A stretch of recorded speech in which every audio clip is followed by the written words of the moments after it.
وَالَّذِينَ جَاهَدُوا فِينَا لَنَهْدِيَنَّهُمْ سُبُلَنَا وَإِنَّ اللَّهَ لَمَعَ الْمُحْسِنِينَ.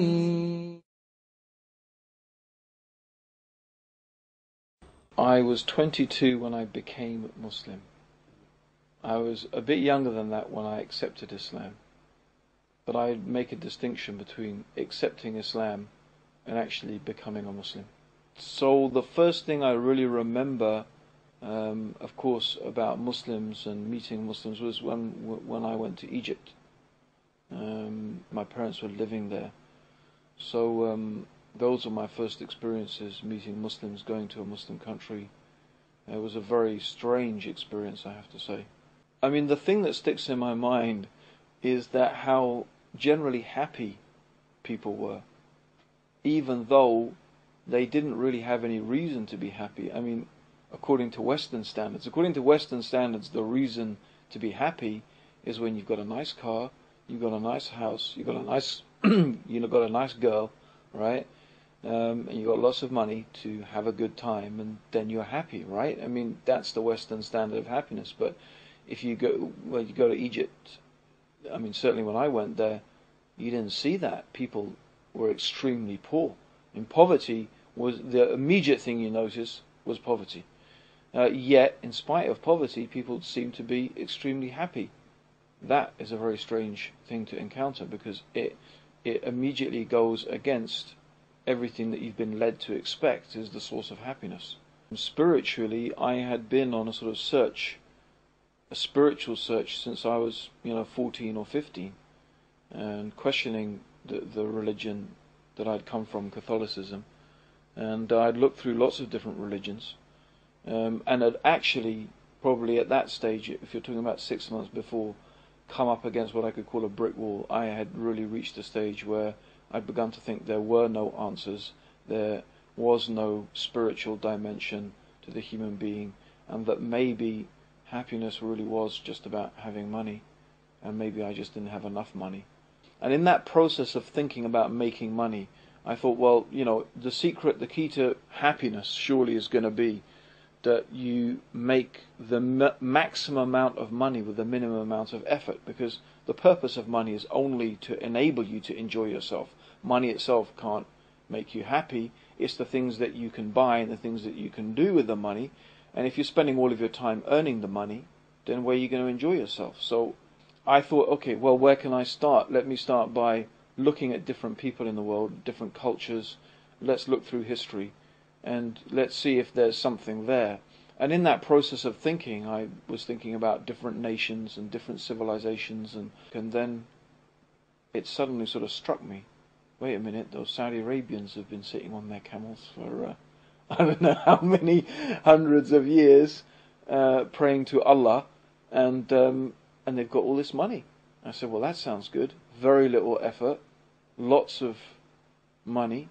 I said, let me start researching, see what I can find out about this. And I obviously knew their religion was Islam and their book was the Quran. And so I thought to myself, okay, let's start by reading the Quran, see what that has to say, what I can find out there.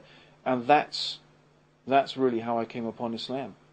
And it was actually reading the Quran itself. When I actually started to read this translation of the Quran, it dawned on me as I was reading it, is that this was the very thing that I'd been looking for all that time. Here it was, truth from God, revelation from God. I just said to myself, well, if I have ever read a book that's from God, it's this.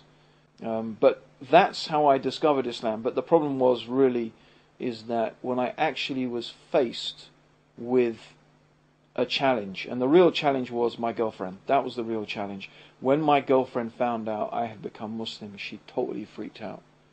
And actually at that stage I just gave up on the whole project of, I gave up on it really, basically, of living Islam. I mean, I still remember that I used to go to parties, and I used to sit down with people drunk and talk to them about Islam and tell them what a brilliant religion it was and tell them I'm a Muslim, and they would be asking me, well, tell us more, and I said, well, I'm too wasted, I can't, but read the Quran, it's good, And that's why I say that, I accepted Islam, but I wasn't a Muslim.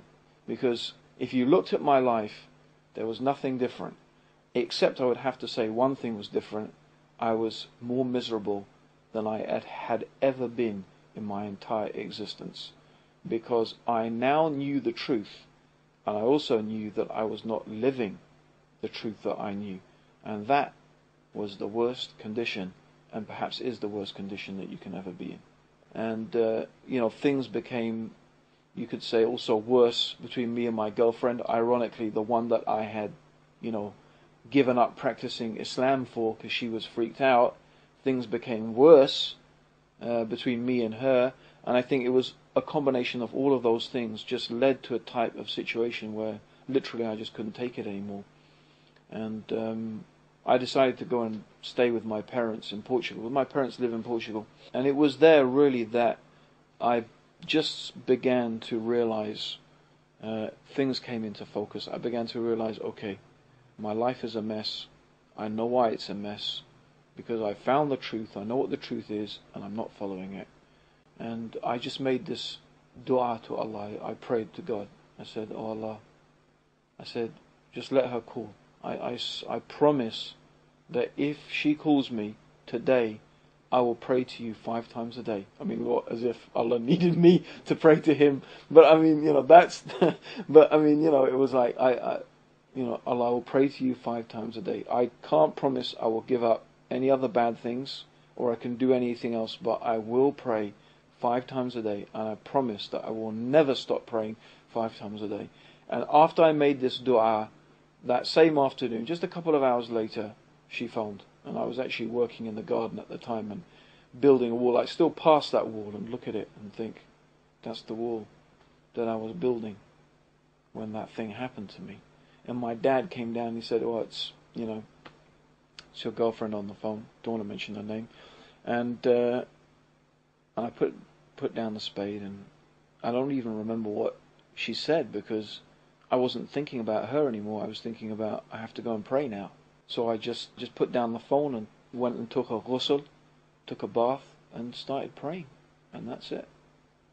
And really, that's the difference between being a Muslim and not being a Muslim. When you establish the prayer, your life changes. And really, just praying 5 times a day changed my life, and that's it, really. That's when I say, that's when I became Muslim. That's the day I became a Muslim. Islam, without doubt, is the path to true happiness in life.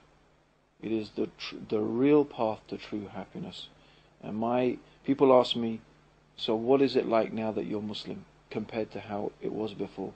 Well, it's like being dead and then being alive. It's like being blind and then seeing. It's like being in darkness and then being in the light. That's how different understanding the truth of the Quran and the teachings of Islam is to that way of life that is away from that.